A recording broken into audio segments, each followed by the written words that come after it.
മുറപ്പെണ്ണ് രചനാ സംഭാഷണം മൈഥിലി മിത്ര ഭാഗം 2. മേലേടത്ത് തറവാടിൻ്റെ മുറ്റത്ത് അവരുടെ ബുള്ളറ്റ് വന്ന് നിന്നതും നേരം പുലരാറായിരുന്നു. ആ തറവാടിൻ്റെ ഇടത്തും വലത്തുമായി ഒരേ മതിൽക്കെട്ടിനുള്ളിൽ നിലയുറപ്പിച്ച 2 മണിമാളികകൾ ആരെയും ഒന്ന് ആകർഷിക്കുന്ന രീതിയിലുള്ളതായിരുന്നു. ഒരേ രീതിയിൽ പണി കഴിപ്പിച്ചിരിക്കുന്ന 3 സൗധങ്ങൾ തന്നെയായിരുന്നവ. വണ്ടിയിൽ നിന്നും ഇറങ്ങി ഉമ്മറത്തേക്ക് കയറിയതും അടഞ്ഞു കിടക്കുന്ന മുൻവാതിൽ കണ്ടതും അവർക്ക് സംശയം തോന്നി. ചാരിയിട്ടിരിക്കുന്ന വാതിൽ അകത്തുനിന്ന് ആരോ കുറ്റിയിട്ടിരിക്കുന്നു. നിന്റെ അച്ഛനായിരിക്കും വാതിലടച്ചത്. ഞാൻ ഇവിടുന്ന് ഇറങ്ങുന്നതിന് മുമ്പ് കിച്ചുമാമന് മെസ്സേജ് ഇട്ടിരുന്നു. ചുമ്മു പെട്ടെന്ന് ജീനിൻ്റെ പോക്കറ്റിൽ കിടന്ന ഫോൺ എടുത്ത് കിച്ചുമാമൻ എന്ന് സേവ് ചെയ്ത നമ്പറിലേക്ക് വിളിച്ചു. അച്ഛൻ വരുന്നുണ്ട്. ഹാളിൽ നിന്ന് അടുത്തേക്ക് വരുന്ന ഫോണിൻ്റെ റിംഗ് ട്യൂൺ കേട്ടതും പങ്കു ആവേശത്തോടെ പറഞ്ഞു. പക്ഷേ വാതിൽ തുറന്നു തന്നയാളെ കണ്ടതും ഉമ്മറത്ത് നിന്നവരുടെ മുഖം കടലാസ് പോലെ വെളുറി വെളുത്തു. അമ്മോ, കാലൻ! ആരുടെയും മുൻപിൽ മുട്ടുവിറയ്ക്കാത്തവളുടെ കണ്ണുകളിൽ പെട്ടെന്നൊരു പതറിച്ച നിറഞ്ഞു. എവിടെ പോയതാ? മേലേടത്തെ തറവാട് വീടിൻ്റെ വിശാലമായ ഹാളിനുള്ളിൽ അവൻ്റെ ഗൗരവത്തോടെയുള്ള ശബ്ദം മുഴങ്ങിക്കേട്ടു. ആ വീടിനെ മൊത്തത്തിൽ പിടിച്ച് കുലുക്കുവാൻ തക്കവണ്ണം ഗാംഭീര്യം നിറഞ്ഞത്. ഞാൻ അല്ല കണ്ണേട്ടാ, ഞങ്ങളിവിടെ പുറത്ത് വെറുതെ. പങ്കു എന്തൊക്കെയോ പറയുവാനായി ശ്രമിച്ചു. പക്ഷെ അത് പൂർത്തിയാക്കുവാൻ അവന് കഴിയുന്നുണ്ടായിരുന്നില്ല.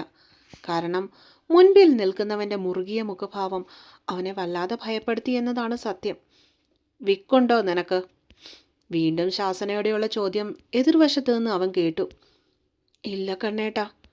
അവൻ പരിഭ്രമത്തോടെ സഹോദരൻ്റെ മുൻപിൽ മുഖം കുനിച്ചുകൊണ്ട് നിലയുറപ്പിച്ചു, ഒട്ടൊരു വിറയലോടെ. ഒരു കാര്യം വീണ്ടും വീണ്ടും ചോദിക്കുന്നത് എനിക്കിഷ്ടമുള്ള കാര്യമില്ലെന്ന് നിങ്ങൾക്കറിയില്ലേ? കൈകൾ രണ്ടും നെഞ്ചിനു മുകളിൽ പിണച്ചു കെട്ടിക്കൊണ്ട് പോലീസ് യൂണിഫോമിൽ നിൽക്കുന്നവൻ ഹാളിലെ വാതിലിനു മുൻപിൽ നിൽക്കുന്ന ഇരുവരെയും മാറി മാറി തറപ്പിച്ചു നോക്കി. അതും കൂടി കണ്ടതും പങ്കുവിൻ്റെ മുട്ട് രണ്ടും വിറയ്ക്കുവാനായി തുടങ്ങി. അവൻ വെപ്രാളത്തോടെ കണ്ണുകൾ മാത്രം ഉയർത്തി മുന്നിൽ നിൽക്കുന്നവനെ ഒന്ന് പാളി നോക്കി. ആളിൻ്റെ ചെറിയ കണ്ണുകൾ ദേഷ്യം കൊണ്ട് ചുവന്നു കയറി കിടക്കുകയാണ്. മൂക്കിന്തൂവിന് പോലും ചോര ചുവപ്പ് നിറം. നീട്ടി വളർത്തി താഴേക്ക് വൃത്തിയിൽ വെട്ടിവെച്ചിരിക്കുന്ന കട്ടിയുള്ള മീശ പോലും ആ ദേഷ്യത്തിൻ്റെ പ്രതിഫലനം എന്നോണം വിറയ്ക്കുന്നുണ്ടോ എന്നൊരു സംശയമുണ്ട്. 6 അടി പൊക്കത്തിൽ ഒത്തൊരു ശരീരവുമായി നിൽക്കുന്നവനെ കണ്ടാൽ ഒരു സിനിമാ നടനെ പോലെ തോന്നുന്നുണ്ടായിരുന്നെങ്കിലും സ്വഭാവം ഹിറ്റ്ലറിൻ്റേതുപോലെയാണെന്ന കാര്യത്തിൽ ആർക്കും ഒരു സംശയം ഉണ്ടായിരുന്നില്ല. കാക്കി യൂണിഫോമിൻ്റെ നെഞ്ചുഭാഗത്ത് വലതുവശത്തായി കുത്തിവെച്ചിരിക്കുന്ന നെയിം പ്ലേറ്റിലെ മാധവകൃഷ്ണ എന്ന പേരിനും തോളിൽ കുത്തിവെച്ചിരിക്കുന്ന 3 നക്ഷത്രങ്ങൾക്ക് പോലും വല്ലാത്തൊരു എടുപ്പാണ്. സർക്കിൾ ഇൻസ്പെക്ടർ മാധവകൃഷ്ണ, സ്ഥലം സർക്കിൾ ഇൻസ്പെക്ടർ, ഡിപ്പാർട്ട്മെൻറ്റിൽ കടുവ എന്ന നാമകരണത്തോടു കൂടിയവൻ, ഉയർന്ന ഉദ്യോഗസ്ഥന്മാർക്കിടയിൽ പോലും മതിപ്പും ബഹുമാനവും ഉള്ളവൻ. ആളിൻ്റെ നിൽപ്പും ഭാവവും നോട്ടമൊന്നും ശരിയല്ലെന്ന് തോന്നിയതും പങ്കു അടുത്ത് നിൽക്കുന്നവളെ ആശങ്കയോടെ ഒന്ന് പാളി നോക്കി. പതിവ് പോലെ പെണ്ണിൻ്റെ മുഖത്ത് പ്രത്യേകിച്ച് ഭാവഭേദങ്ങളൊന്നും കാണാനില്ല. ഇപ്പോഴും തല ഉയർത്തിപ്പിടിച്ച് തന്നെയാണ് ചുമ്മുവിൻ്റെ നോട്ടം. കൈകൾ രണ്ടും പിന്നിലേക്ക് പിണച്ചു കെട്ടി നെഞ്ചും വിരിച്ചാണ് ആശാട്ടി നിൽക്കുന്നത് തന്നെ. എന്തു വന്നാലും പോടാ പുല്ലേ എന്നൊരു നിലപാട്. ഈശ്വര, ഈ ഭദ്രകാളി വായു തുറക്കുന്ന ലക്ഷണമൊന്നും ഞാൻ കാണുന്നില്ല. സത്യം തുറന്നു പറഞ്ഞില്ലെങ്കിൽ അപ്പുറത്ത് നിൽക്കുന്ന വീരഭദ്രൻ എന്നെ തൃക്കണ്ണ് തുറന്ന് ചാരമാക്കും. പറഞ്ഞാൽ ഇവളെൻ്റെ മുതുക് പള്ളിപ്പറമ്പാക്കും. ഇനിയിപ്പോൾ എന്താ ചെയ്യുക? പങ്കുവിൻ്റെ തലയ്ക്ക് ചൂട് പിടിച്ചു. ഉള്ള കാര്യം തുറന്നു പറയുന്നതായിരിക്കും നല്ലത്. അതാകുമ്പോൾ കിട്ടുന്നത് 2 അടി കുറച്ച് കിട്ടും. എന്തായാലും ഏട്ടൻ്റെ കയ്യിൽ നിന്നും കിട്ടുന്നതിനേക്കാൾ ഭേദമാണ് ചുമ്മുവിൻ്റെ ഇടി. അവൻ ഗഹനമായി മനസ്സിൽ ചിന്തിച്ചു. ഒടുവിൽ മാധവിനോട് സത്യങ്ങളെല്ലാം തുറന്നു പറയാൻ എന്നൊരു തീരുമാനത്തിൽ അവൻ എത്തിച്ചേർന്നു. അത് പിന്നെ കണ്ണേട്ടാ, ഞങ്ങൾ ഇവിടെ നിന്നും പുറത്തു പോയത് തലേദിവസം രാത്രി തൊട്ട് ഇപ്പോൾ വരെ നടന്നത് ഉള്ളതുപോലെ പറയാൻ തുടങ്ങിയതും പൊടുന്നനെ അങ്ങോട്ടേക്ക് എത്തിയ കൃഷ്ണദാസിൻ്റെ ഒരു നോട്ടത്തിൽ അവനത് പറയാതെ വിഴുങ്ങിക്കളഞ്ഞു. എന്താ കണ്ണ, എന്താ പ്രശ്നം? കൃഷ്ണൻ മാധവിനെതിരായി നിലയുറപ്പിച്ചു. തൻ്റെ ഇളയ മകനെയും പൊന്നേ പൊടിയെന്നും പറഞ്ഞ് തലയിൽ കയറ്റി വെച്ചിരിക്കുന്ന ഒരേയൊരു മരുമകളെയും മൂത്ത മകൻ്റെ ചോദ്യം ചെയ്യലിൽ നിന്നും രക്ഷിക്കുവാനായി. ഇവര് എവിടെ പോയെന്നുള്ള കാര്യം അച്ഛൻ അറിയോ? മുൻപിൽ നിൽക്കുന്നത് സ്വന്തം അച്ഛനാണെന്ന് പോലും നോക്കാതെ അവൻ കടുപ്പത്തോടെ ചോദിച്ചു. ഓ, അതിനുവേണ്ടിയാണോ നീ ഈ പിള്ളേരെ പിടിച്ചു വെച്ചേക്കുന്നേ? കണ്ണൻ്റെ ദേഷ്യത്തോടെയുള്ള ചോദ്യം കേട്ട് അലസമായി അയാളൊന്ന് ചിരിച്ചു. ശേഷം അടുത്ത് നിൽക്കുന്ന പങ്കുവിനെയും ചുമ്മുവിനെയും ഈശ്വര, ഈ അച്ഛൻ ഇത് കൊളവാക്കാതെ ഇരുന്നാൽ മതിയായിരുന്നു. പറയുന്നത് കള്ളമാണെന്നെങ്ങാനും അറിഞ്ഞ മുന്നിൽ നിൽക്കുന്ന എൻ്റെ കാലം ചേട്ടൻ സ്വന്തം അച്ഛനാണെന്ന് പോലും നോക്കിയില്ല. ബെൽറ്റ് ഊരി കൊടുക്കും. അത്രയ്ക്ക് കണ്ണിച്ചോരയില്ലാത്തവനാ. അതാലോചിച്ചപ്പോൾ തന്നെ പങ്കുവിൻ്റെ കണ്ണിൽ ഇരുട്ട് കയറുന്നത് പോലെ തോന്നി. അച്ഛൻ അറിയാമെങ്കിൽ പറഞ്ഞോ, ആര് പറഞ്ഞാലും എനിക്ക് കാര്യങ്ങൾ അറിഞ്ഞാൽ മതി. അവൻ മുരണ്ടു.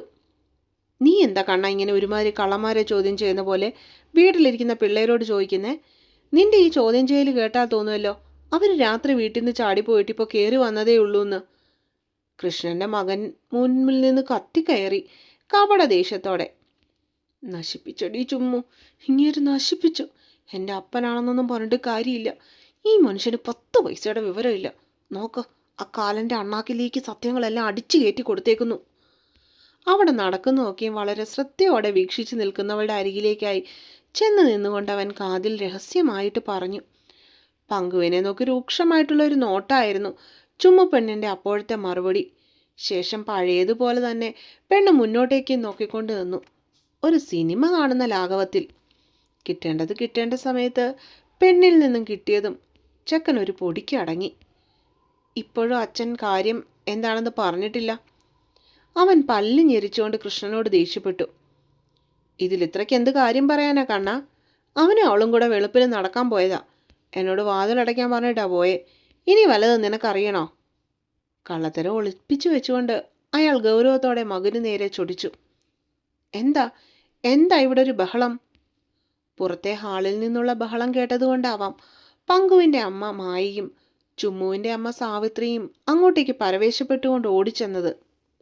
ഏയ്, ഇവിടെ എന്ത്? പിള്ളേർ രാവിലെ ഒന്ന് നടക്കാൻ പോയതാ. അക്കാര്യം കണ്ണൻ ചോദിക്കുമായിരുന്നു. കൃഷ്ണദാസ് രംഗം ഒന്ന് തണുപ്പിക്കാൻ വേണ്ടി ഭാര്യയോടും അനിയത്തിയോടും കൂടി പറഞ്ഞു. മാധവ് സാർ, വണ്ടി റെഡിയാണ്. അപ്പോഴാണ് കോൺസ്റ്റബിൾ സോമൻ അങ്ങോട്ടേക്ക് കയറി ചെന്നത്. സോമൻ ചേട്ടൻ പൊയ്ക്കോളൂ, ഞാനിപ്പോൾ വരാം. കണ്ണൻ അയാളെ പറഞ്ഞു വിട്ടു. പറഞ്ഞതൊക്കെ സത്യമാണെങ്കിൽ കൊള്ളാം, അല്ല എന്ന് ഞാൻ പിന്നീട് അറിയണം, അപ്പോൾ തരാം. ടേബിളിലിരിക്കുന്ന ഫയലും എടുത്തുകൊണ്ട് പുറത്തേക്ക് നടക്കുന്നതിനിടയിൽ അവൻ എല്ലാവരും കേൾക്കാൻ വേണ്ടി തന്നെ ഉച്ചത്തിൽ വിളിച്ചു പറഞ്ഞു. പോകുന്ന പോക്കി ചുമ്മുവിനെ ഒന്ന് രൂക്ഷമായിട്ട് നോക്കാനും അവൻ മറന്നില്ല. നിനക്കൊക്കെ എന്തിൻ്റെ കേടാ എൻ്റെ പിള്ളേരെ? എങ്ങോട്ടേലും പോവുകയാണെങ്കിൽ ഒന്ന് പറഞ്ഞിട്ട് പൊയ്ക്കൂടെ? കണ്ണനെ വെറുതെ ടെൻഷൻ അടുപ്പിക്കാൻ വേണ്ടി. മാധവ് ഇറങ്ങിപ്പോയെന്ന് കണ്ടതും സാവിത്രി അവർക്ക് നേരെ തിരിഞ്ഞു. അമ്മ ഇതെന്തറിഞ്ഞിട്ടാ? ഞങ്ങൾ എന്താ ഇപ്പോഴും കൊച്ചുകുട്ടികളാണെന്ന അമ്മയുടെ കണ്ണൻ്റെ മോൻ്റെയും വിചാരം? അല്ല, ആ കടുവയുടെയും വിചാരം? ഞങ്ങൾക്ക് രാവിലെ എഴുന്നേറ്റപ്പോൾ ഒന്ന് നടക്കണമെന്ന് തോന്നി, നടന്നു. അല്ല, ഞങ്ങൾക്ക് എന്താ ഒന്ന് നടക്കാൻ മേലേ? അത്രയും നേരം നിശബ്ദമായി നിന്നവൾ ഉർവശിയെ അനുകരിച്ചുകൊണ്ട് സാവിത്രിക്ക് നേരെ തിരിഞ്ഞു. ദേ ചുമ്മു, നിന്റെ വായൊന്ന് അടക്കി വെക്കണം കേട്ടോ. കണ്ണമ്മൻ ചോദിച്ചു എന്താടി തെറ്റ്?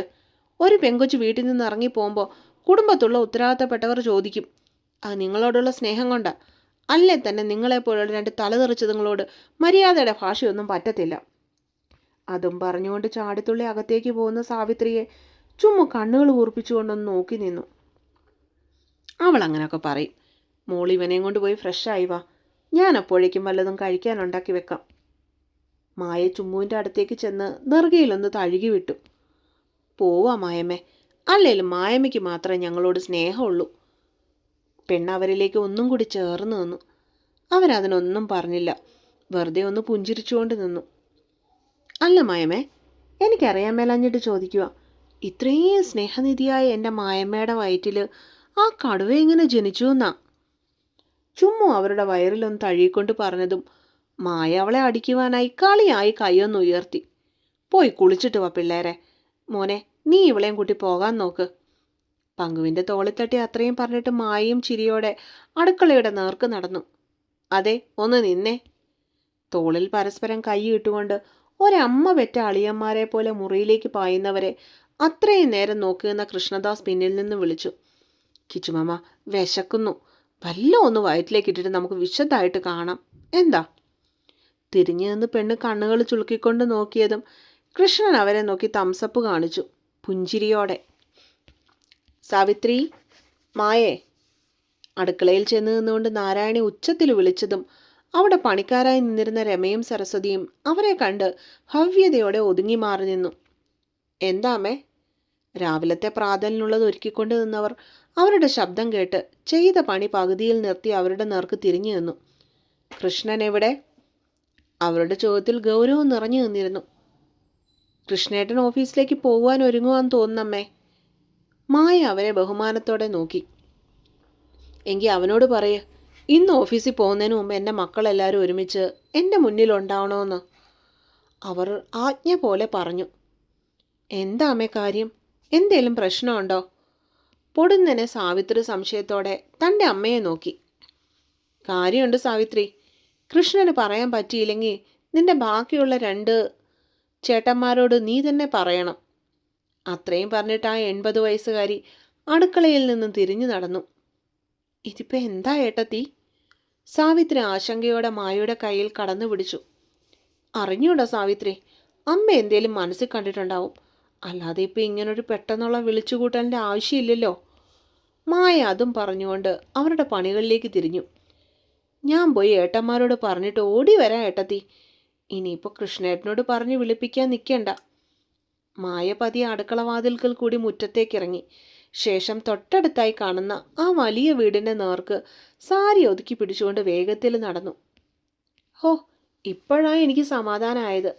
എന്തായാലും അച്ഛൻ പറഞ്ഞത് കണ്ണേറ്റം വിശ്വസിച്ചല്ലോ. കുളി കഴിഞ്ഞ് മുറിയിലേക്ക് വന്നവൻ ഒരു ടീഷർട്ട് എടുത്ത് തലയിൽ കൂടി കയറ്റി.